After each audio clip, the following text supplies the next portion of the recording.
بے بنیاد اور من گڑت ایک پروگرام کیا ہے، جس حوالے سے میں نے FIA کو لکھا ہے کہ متذکرہ جو سوشل میڈیا کا صحافی بنا ہوا ہے ان کے خلاف کارروائی کی جائے۔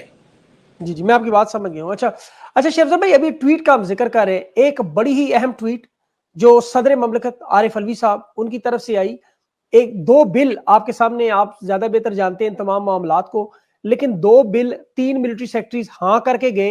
اور اس کے بعد وہ بل دوبارہ میڈیا میں صدر کی تصاویر بھی گئی جہاں پہ وہ دستخط کر رہے ہیں، اور اس کے بعد پھر یہ تاثر دیا گیا کہ یہ بل واپس لے لیے گئے، لیکن وہ نہیں لیے گئے۔ یہ سارا معاملہ صدر مملکت اتنے مجبور کہ اپنے پرسنل اکاؤنٹ سے پھر وہ اسے ٹویٹ کرتے ہیں، وزارت قانون بھی اسے پبلش کرتی ہے، یہ سارا معاملہ ہوا۔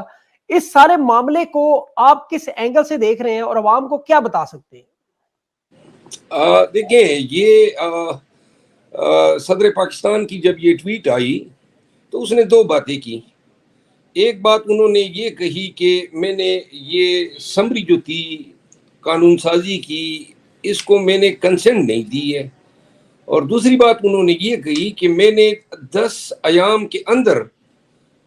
اپنی طرف سے وہ جو قانون سازی کی سمری تھی واپس کی، اور میں نے اپنے عملے سے متعدد دفعہ یہ دریافت کیا جس کی انہوں نے تصدیق کی کہ صدر پاکستان کے حکم پہ وہ سمری واپس جا چکی ہے۔ بہرحال بعد میں یہ ڈیولپمنٹ ہوئی کہ صدر پاکستان کے عملے نے ان کے حکم کی منافی اور خلاف ورزی کرتے ہوئے الٹیریئر موٹیوز کے تحت اس سمری کو مبینہ طور پہ انہوں نے روکے رکھا تاکہ جو ٹائم 10 ایام کا گزر جائے، اور جس کے بعد جو ہے انہوں نے اب اس کو متنازع قانون کی شکل دیتے ہوئے گزٹ نوٹیفیکیشن جاری کر دیا ہے۔ اب اس حوالے سے دو باتیں ہیں، جی پاکستان تحریک انصاف اور پبلک کا ان دو قوانین کے حوالے سے بڑا واضح موقف تھا، اور صدر پاکستان جو ہے ماضی میں بھی PDM کی قانون سازیوں کے ساتھ جو ہے اختلاف کر چکے ہیں، تو لہٰذا ان دو قوانین کے حوالے سے جس پہ اپنے ٹویٹ میں صدر صاحب نے یہ بھی کہا کہ اگر کوئی لوگ ان سے مستقبل میں متاثر ہوں گے تو میں ان سے معذرت کرتا ہوں، یعنی جس شخص کی جس منصب پہ وہ بیٹھے ہوئے ہیں اس کے یہ اپریہنشن ہو، وہ کیوں کر ایسے قانون کو جو ہے اسینڈ دیں گے، یا کیوں کر اپنے فعل سے اس چیز کو متنازع قانون جو ہے بنانے دیں گے۔ اب یہ باتیں ساری جو ہے پاکستان میں بالکل ممکن ہے، پوری دنیا میں جگنسائی ہو رہی ہے۔ صدر پاکستان نے جو ہے دو ٹوک الفاظ میں یہ کہہ دیا کہ نہ میں نے اس کو اسینڈ دی تھی اور میں نے اپنے وقت پہ اس کو واپس کیا تھا، تو لہٰذا جو انٹینٹ ہوتا ہے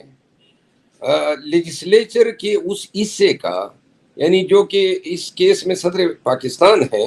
کہ اس نے اپنا انٹینٹ بتا دیا کہ نہ میں نے اس کو اپروو کرنا تھا، اسینڈ دینی تھی، اور نہیں میں نے اس کو ریٹین رکھنا تھا۔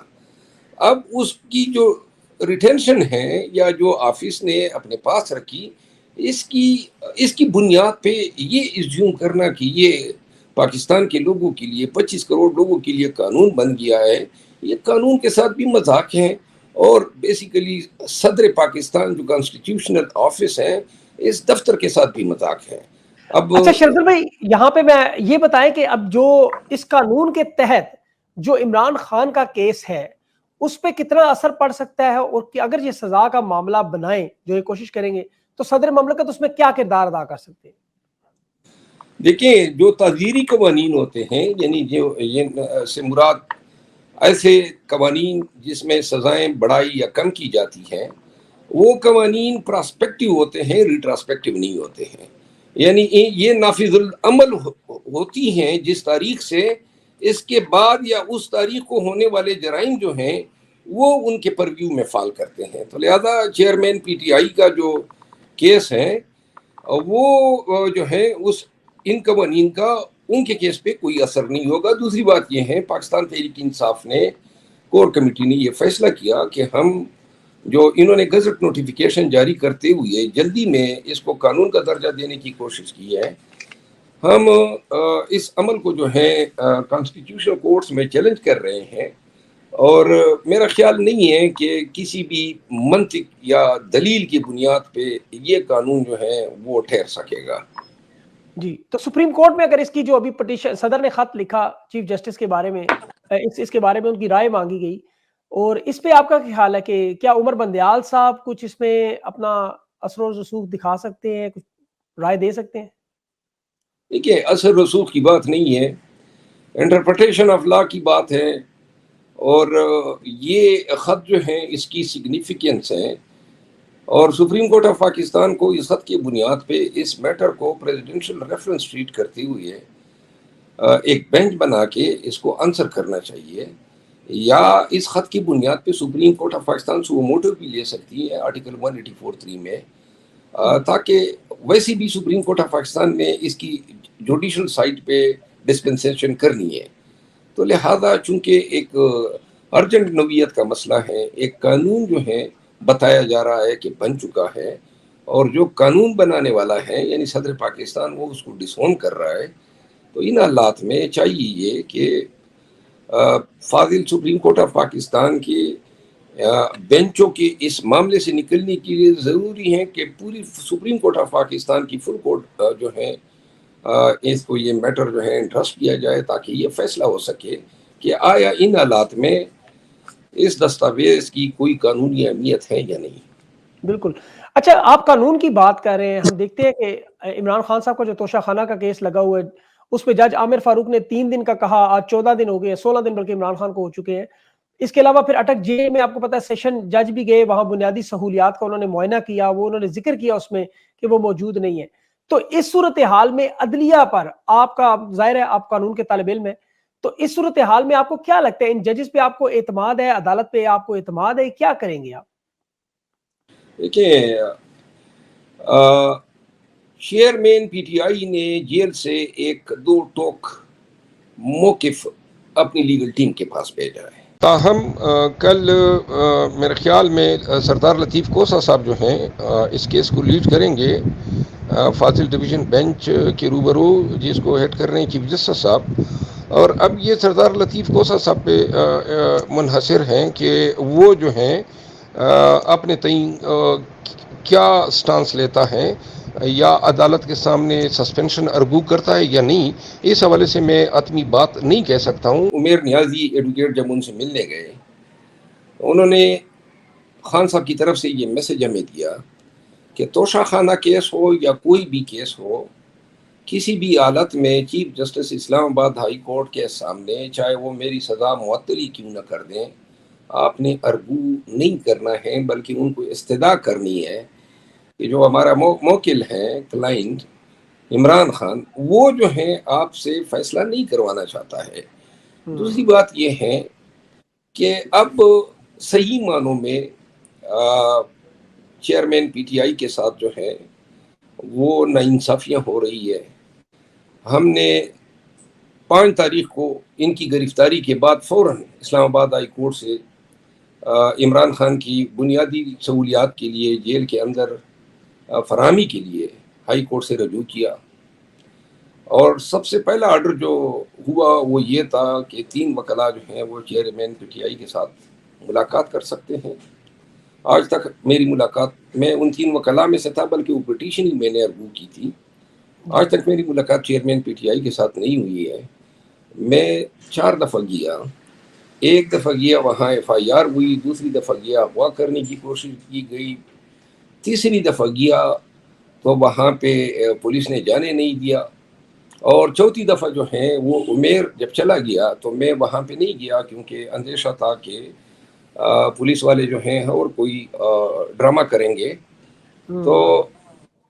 اس کے علاوہ چیئرمین پی ٹی آئی کو نہ اڈیالہ جیل شفٹ کیا گیا، نہ ان کے معالج کی ایکسس دی گئی، نہ ان کو کھانے کی فراہمی، یہ تمام چیزیں جو ہے نواز شریف کو اویلیبل تھی، اور 14-15 دن ہمارے ضائع ہو گئے ہیں۔ ان کی جو کنڈیشن ہے، یعنی کہ جو جوڈیشل آرڈر جو ایڈیشنل سیشن جج صاحب گئے تھے اٹک وہاں جیل میں، انہوں نے فائنڈنگ دی ہے، وہ چیئرمین پی ٹی آئی سے ملا،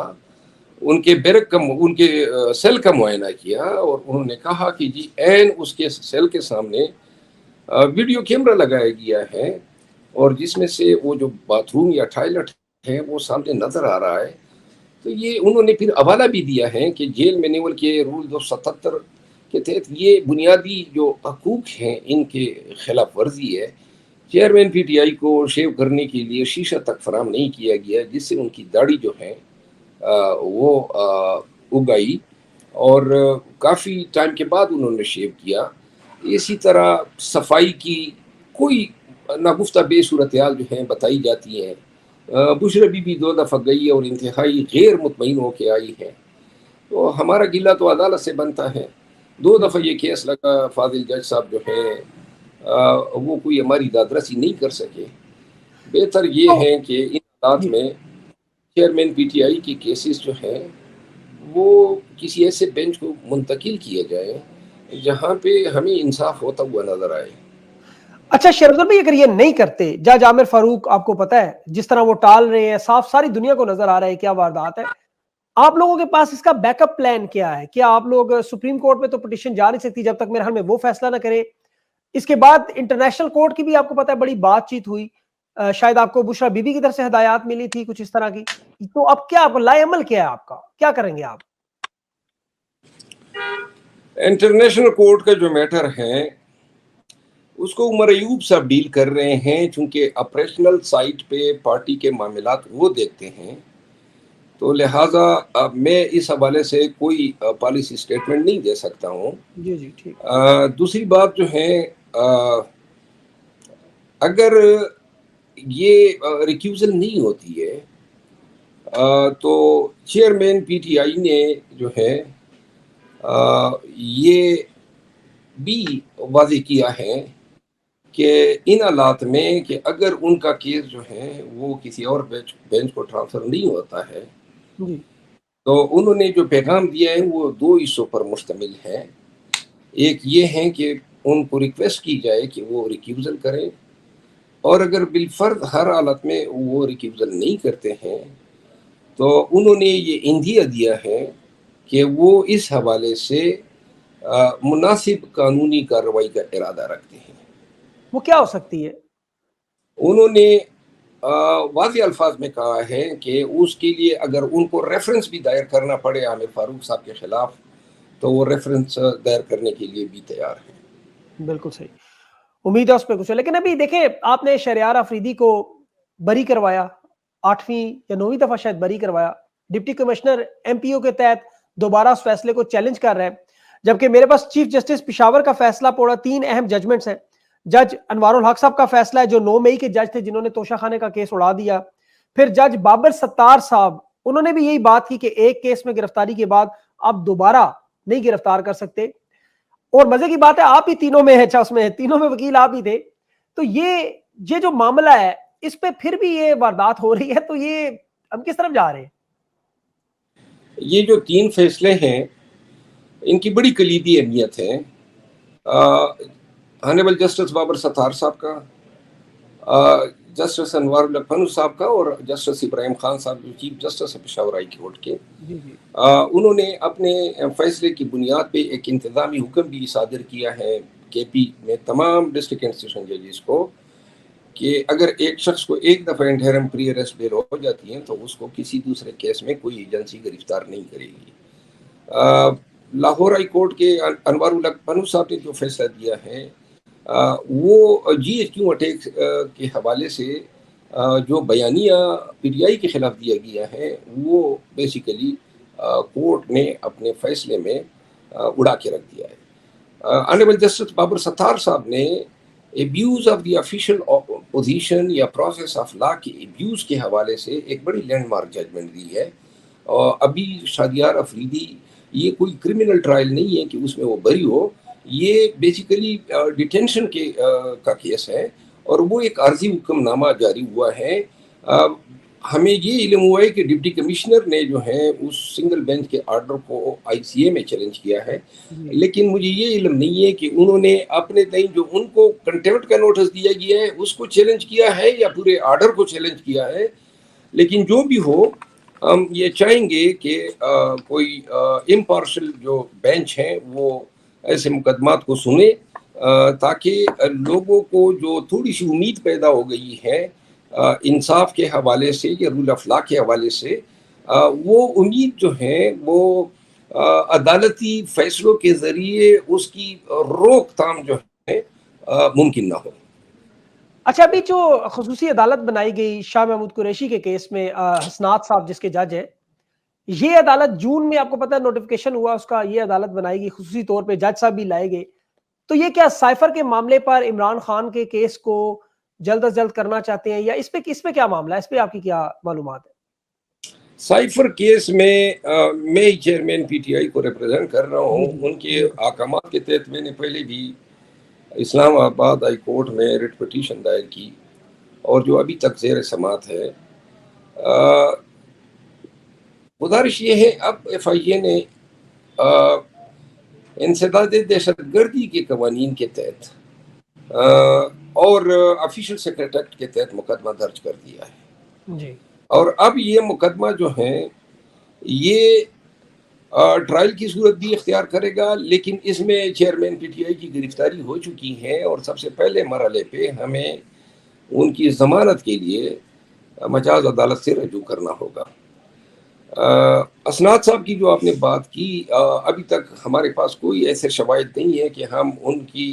امپارشیلٹی پہ فی الوقت کوئی انگلی جی جی اٹھائے، ماں سوائے اس آرڈر کے کہ انہوں نے چیئرمین پی ٹی آئی کے 3 قبل از گرفتاری ضمانتوں کی درخواستیں جو ہیں وہ وہ اس رجوع بنیاد پہ خارج کی کہ چیئرمین پی ٹی آئی جو ہیں وہ ان کے سامنے پیش نہیں ہوئے، جی جبکہ سملر سرکمسٹانسز میں سپریم کورٹ آف پاکستان نے چیئرمین پی ٹی آئی کی پری اریسٹ بیل کو اس بنیاد پہ ایکسٹینڈ کیا کیونکہ سپریم کورٹ آف پاکستان کو نظر آ رہا ہے کہ چیئرمین پی ٹی آئی خود اپنی تئیں عدالت میں پیش ہونے کے قابل نہیں ہے، اور چونکہ جو قیدی یا حوالاتی جیل میں ہوتا ہے وہ basically under the custody of the court ہوتا ہے، تو عدالت بالکل کو یہ چاہیے تھا کہ ان کو بذریعہ ضمیمہ بے یا جو جوڈیشل پروسیس ہے اس کے ذریعے طلب کرتے، تو بالکل صحیح، یہ اس بنیاد پہ خارج کرنا جو ہے وہ کرین انصاف نہیں ہے۔ بالکل صحیح بات ہے۔ اچھا، اس کے ساتھ ساتھ اگر ہم دیکھیں ابھی آپ لوگوں پر جو کیسز بنے ہوئے ہیں سائفر سے متعلق ہوں یا 9 مئی سے متعلق ہوں، لیکن ابھی ہم نے دیکھا اسلام آباد میں ایک بہت بڑا آپ کو پتہ ہے اجتماع کیا گیا، وزیرستان سے لا کر پشاور کے اشرف غنی کے دور کے پشاور کے جھنڈے، جہاں آپ کی پارٹی پی ٹی آئی کا جھنڈا اٹھانا اس وقت جرم ہے، وہاں پر جھنڈے بھی لہرائے گئے اور ایسی تقاریر کی گئی جو ہر محب وطن پاکستانی جو ہے آپ کو پتہ ہے دکھی ہوا ہو تقریر سن کے، ایسی ایسی باتیں، پتلونے اتار دیں گے اور کھال کھینچ لیں گے، جو افسوس ہوتا ہے آپ کو پتہ ہے ہر پاکستانی کو۔ تو ایک پارٹی کے ساتھ اتنا بڑا ظلم، دوسری پارٹی کو فری ہینڈ، بعد میں گرفتاریاں ہوئی ہیں ایمان مزاری کی بھی اور ابھی وزیر کی بھی، لیکن اس سارے معاملے کو آپ ایک سیاسی ورکر کے طور پر، تحریک انصاف کے طور پر کیسے دیکھتے ہیں؟ میرا نقطہ نظر تھوڑا آپ سے مختلف ہے۔ جی جی کے پی میں جب پی ٹی آئی کو سائیڈ لائن کرنے کی کوشش کی گئی تو اس کا نیٹ ریزلٹ یہ آیا کہ جو نوجوان تھے انہوں نے جوگ در جوگ جو ہیں پی ٹی ایم میں پی ٹی ایم کے جھنڈے تلے جمع ہونا شروع ہوئے۔ جی میں اگر یہ کہوں کہ فی الوقت کے پی میں پی ٹی آئی کے بعد دوسرے نمبر پہ سب سے پاپولر جو P T political M, ideology یا فورس ہیں وہ پی ٹی ایم کی ہے، یہ جی غلط جی نہیں ہوگا۔ اب پی ٹی ایم نے جو اس دفعہ اپنا بیانیہ دیا ہے، اس سے پہلے اتنا سخت الفاظ میں کبھی بھی منظور پشتین کا یا علی وزیر کا جو ہے ایسا بیانیہ سامنے نہیں آیا ہے۔ جی جو الفاظ انہوں نے استعمال کیے، میں ذاتی طور پر ان کا اور میرا کلائنٹ اور وکیل کا تعلق رہا ہے، جی علی جی آپ علی وزیر وزیر صاحب، کے ہاں، جی جی ہاں، اور میں ذاتی طور پر یہ سمجھتا ہوں، میں ان کے اس نظریے سے کہ پاکستان مخالف کوئی بات ہو یا جی ڈس انٹیگریشن کی بات ہو یا پختونستان کی بات ہو یا کالے جھنڈے کی بات ہو، میں قطعاً جو ہے اس کی مذمت کرتا ہوں۔ ہمیں جی ایک پاکستان، ایک فیڈریشن کا،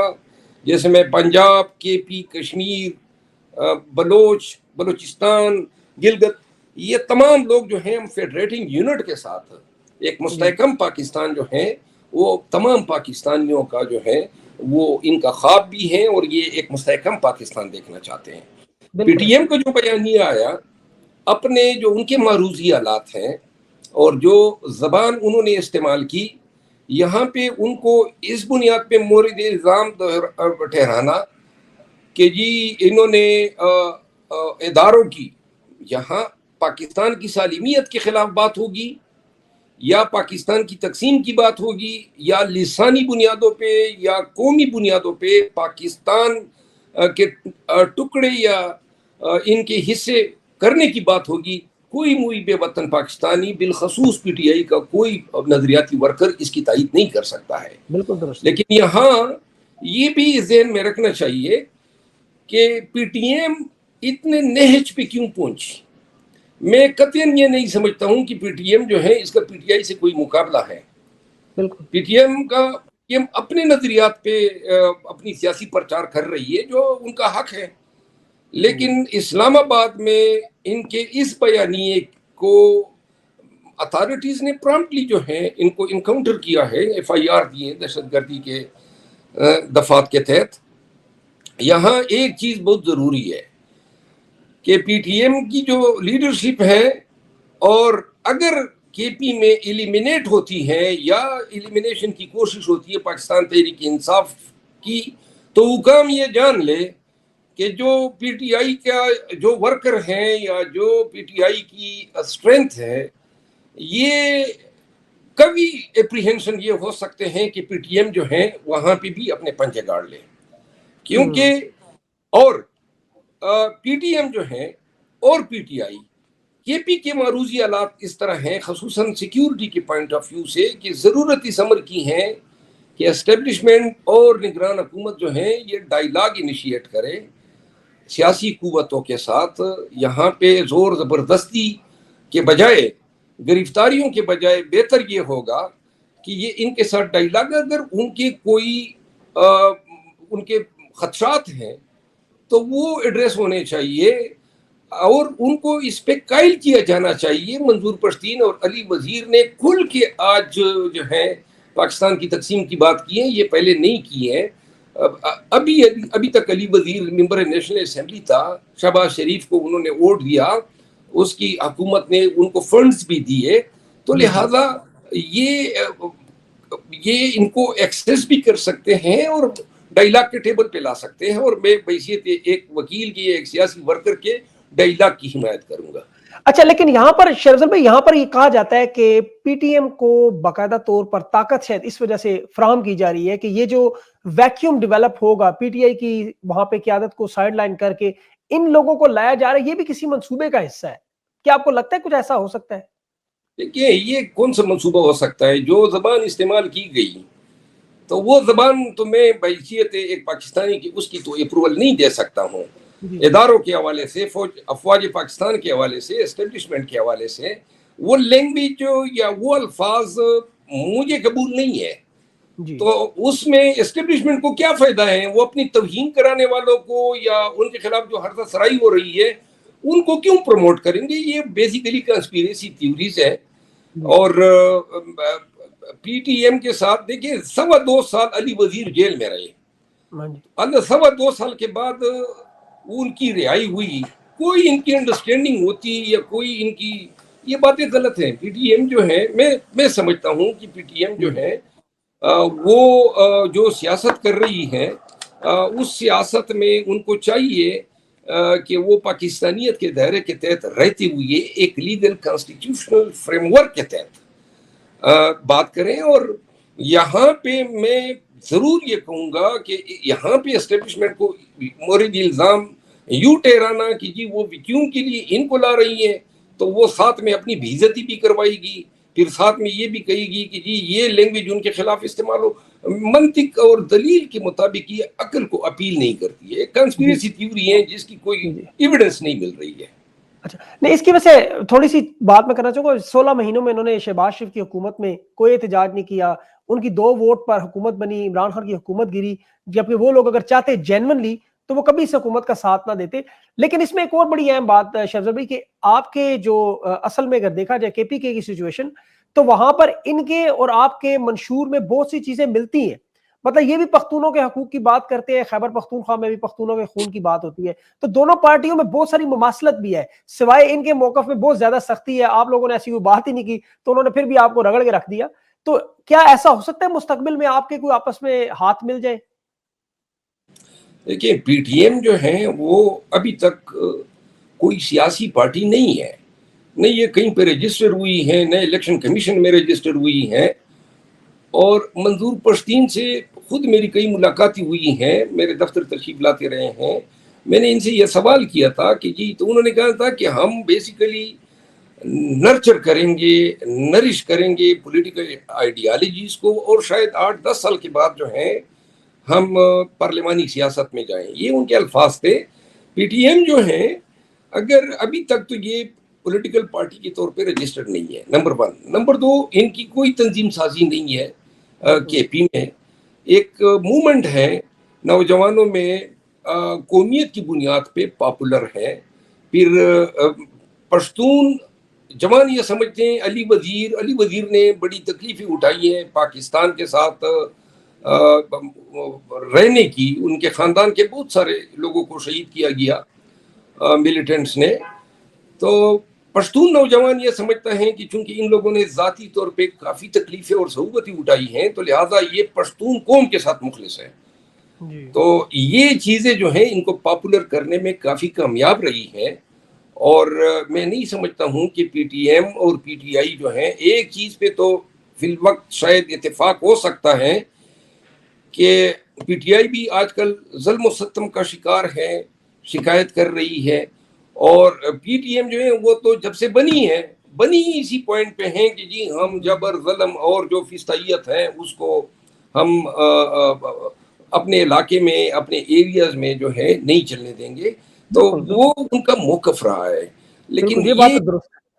یہ زیوم کرنا, کیونکہ پی ٹی آئی جو ہے کبھی بھی, پی ٹی آئی ایک محب وطن جماعت ہے. پی ٹی آئی پاکستان اور پاکستانیت سے نیچے کسی بات پہ کمپرومائز نہیں کر سکتی ہے. بالکل درست. پی ٹی ایم جو ہے وہ اس کا منشور ہی پشتون نیشنلزم کا ہے, اور وہ اگر پاپولر ہوئی ہیں تو اسی بنیاد پہ ہوئی ہے. تو لہذا یہ چیزیں, یہ خلا فل نہ ہونے والا ہے. بالکل بالکل, آپ نے بڑا اچھا ایکسپلین کیا. اچھا, ابھی بریکنگ نیوز ایک چھوٹی سی آپ کو بتا دوں. توشہ خانہ کیس کا جو معاملہ ہے اس پہ پی ٹی آئی کے جو چیئرمین عمران خان ہے, ان کی اپیل پہ بینچ جو بندیال صاحب نے سماعت کے لیے مقرر کیا ہے, مظاہر علی نقوی صاحب ہے اس میں, جسٹس جمال مندوخیل ہے, اور یہ 23 اگست کو سماعت کر رہے ہیں. اب یہ 3 اگست کے فیصلے جو انہیں چیلنج آپ نے کیا تھا, تو اس پہ جو بینچ بنا ہے, تو ابھی جو ہم بات کر رہے تھے یہ معاملات اگر چلے جائیں تو کیا لگتا ہے کہ توشہ خانہ کا کیس سپریم کورٹ سنے گی اور اس کو اڑا دے گی, کیا کریں گے؟ یہ جو بینچ بنا ہے یہ بیسیکلی جہاں تک ہم نے ڈیسائیڈ کیا تھا, اور جہاں تک مجھے علم ہے, ابھی آپ اسی انٹرویو کے دوران یہ خبر بریک کر رہے ہیں, یہ چیئرمین پی ٹی آئی کی گرفتاری کے بعد جو ان کی قبل از گرفتاری ضمانتیں خارج ہوئی ہیں, اور جس کے بعد خدشہ ہے کہ اب اگر یہ سزا اس کی سسپینڈ ہوتی ہے تو ان کو ان کیسز میں آلریڈی ان کو سائفر کیس میں گرفتار کیا جا چکا ہے. تو لہٰذا اگر یہ سارے پروسیس سے چیئرمین پی ٹی آئی گزریں گے تو ان کی رہائی جو ہے کافی تاخیر کا شکار ہو سکتی ہے. تو ہم سپریم کورٹ اس لیے گئے ہیں کہ ہمیں اس دن پہ لا کے کھڑا کیا جائے کہ جس دن وہ گرفتار ہوتے ہیں, اور عدالتیں جو ہیں ہم سے یہ نہ مانگے کہ آپ کیوں پیش نہیں ہوئے, کیونکہ ہم پہلے سے عدالتوں کی تحویل میں ہیں. تو عدالتوں نے خارج کی ہیں ان آرڈرز کو ان بلاک ریورس کیا جائے. وہ بیلے جو ہیں وہ 5 اگست کی ڈیٹ پہ جو صورتحال تھی, اور اگر یہ توشہ خانہ کیس میں خان صاحب کی جو سزا ہے 426 کے تحت ضبط فوجداری کے تحت سسپینڈ ہوتی ہے, تو پھر ان کی رہائی میں کوئی اور رکاوٹ نہیں ہوگی. ہاں, ایک رکاوٹ مجھے نظر آ رہی ہے کہ سائفر کیس اس وقت نہ کوئی بیل ہوئی تھی, لیکن ہم نے جو, اور یہ نہ ایف آئی آر درج ہوا تھا, تو سائفر کے کیس کی حد تک تھوڑی سی کمپلیکیشنز ہو سکتی ہیں. لیکن ہم نے جنرلی یہ پلی اٹھائی ہے کہ ہمیں 5 اگست کے ڈیٹ پہ لا کے کھڑا کیا جائے. تو یہ انہوں نے سننا ہے, اور آلریڈی سپریم کورٹ کا اپنا فیصلہ ہے. بالکل جو درست۔ ایڈوکیٹ مرڈر ہوا ہے کوئٹہ میں، کوئٹہ میں، ہاں جی۔ اسی میں خان صاحب کی قبل از گرفتاری ضمانت سپریم کورٹ نے 9 تاریخ تک دی تھی، جو سپریم کورٹ نے خان صاحب کی 5 تاریخ کی گرفتاری کے بعد اس کو خود ہی ایکسٹینڈ کیے 2 دفعہ. تو لہٰذا اس نظیر کو دیکھتے ہوئے، جس کو باقی عدالتوں نے فالو نہیں کیا، ہم گئے سپریم کورٹ آف پاکستان. اچھا، اس میں شریف افضل بھائی ابھی جو ظلم اور فسطائیت کی ایک آپ کو پتا ہے بہت بڑی فضا بنی ہوئی ہے، تحریک انصاف والوں نے راولپنڈی میں 2 بڑی ریلیاں نکالی، اوورسیز پاکستانی بھی جگہ جگہ ریلیاں نکال رہے ہیں، تو آپ کو کیا لگتا ہے کہ تحریک انصاف کا جو خاص طور پر الیکشن کے 90 دن میں ہونے کا تو معاملہ آپ کے سامنے ہی ہے، اور خاص طور پر جب میاں صاحب بھی سارے چھوٹے بڑے نکل گئے، تو اب اس صورتحال میں کیا نظر آ رہا ہے آپ کو، سیاسی منظرنامہ کیا نظر آ رہا ہے؟ دیکھیے، ڈپینڈ کرتا ہے لوگوں کی قوت برداشت پہ، خصوصاً لیڈرشپ کی قوت برداشت پہ. خان صاحب کو تو اس میں کنسیڈر ہی نہ کرے، کیونکہ وہ تو ایک بیکن ہے، ایک آئیکن ہے حوصلے کا، عزم کا، استقامت کا. اگر عوام جو ہیں وہ مسٹر کریں کریج کو، اور خصوصاً جو پی ٹی آئی کی عادت ہے، میں یہ سمجھتا ہوں کہ یہ جو خوف ہے یہ پی ٹی آئی کے وفاداروں یا ورکروں کے خلاف بطور ایک ٹول استعمال ہوا ہے، اور جس کی نظیر یا جس کی تائید ہوتی ہے خان صاحب کی گرفتاری کے بعد، جب احتجاج کی کال آئی کہ پیسفل پروٹیسٹ کرنا ہے، تو لوگوں نے اس ڈر سے کہ کہیں ان کے کاروبار بند نہ ہو، ان کے بچوں کو اٹھایا نہ جائے، وہ نظر بند نہ ہو، پرچے نہ ہو، یا ان کے ساتھ کوئی اور ظلم و جبر نہ ہو، جس طرح کہ 9 مئی کے بعد پورے پاکستان میں ایک ہیوک کھیلا گیا، تو اس وجہ سے لوگوں کی کم تعداد نکلی. اور یہ بیسیکلی اگر عوام جو ہیں وہ اس دن پرامن احتجاج اس طریقے سے کرتے کہ واضح نظر آتا کہ کروڑوں کی تعداد میں پاکستانی قوم نے نکل کے یہ کیا ہے، تو حالات کافی ڈیفرنٹ ہوتے. میں یہ سمجھتا ہوں کہ ابھی جب الیکشن کمیشن کے معاملات پیدا ہوں گے اور الیکشن کا کمپین لانچ ہوگی، تو اس وقت جو ہے کافی امکانات ہیں کہ پی ٹی آئی جو ہے وہ دیگر پارٹیوں کی طرح اس کی قیادت، اس کے ورکرز بھی جو ہیں اپنے جھنڈے، اپنے منشور کے تحت پولیٹیکل کمپین کا جب یہ حصہ بنیں گے، تو اس وقت جو ہے یہ گاڑی جو ہے یہ بالکل چلنا شروع ہو جائے گی. اور یا جب تک کہ چیئرمین پی ٹی آئی جو ہیں وہ یہ جو موجودہ اس کی پالیسی ہے کہ انڈر گراؤنڈ رہیں اور پرامن رہیں، وہ اس میں کسی تغیر کی جو ہے نشاندہی نہ کر دیں. بالکل درست بات آپ کے. اچھا، بالکل آپ کا انالیسس بالکل درست ہے، اس میں بہت ساری چیزیں ہیں، بالکل صحیح کہہ رہے ہیں آپ. شریف افضل بھائی، آپ نے بڑی تفصیل سے بہت ساری چیزیں بتائیں، بڑا قیمتی وقت دیا. اللہ تعالیٰ آپ کو محفوظ رکھے، قائم دائم رکھے. انشاءاللہ ہم آپ کے ساتھ جڑے رہیں گے. بہت بہت شکریہ سر. تھینک یو سو مچ، بہت شکریہ.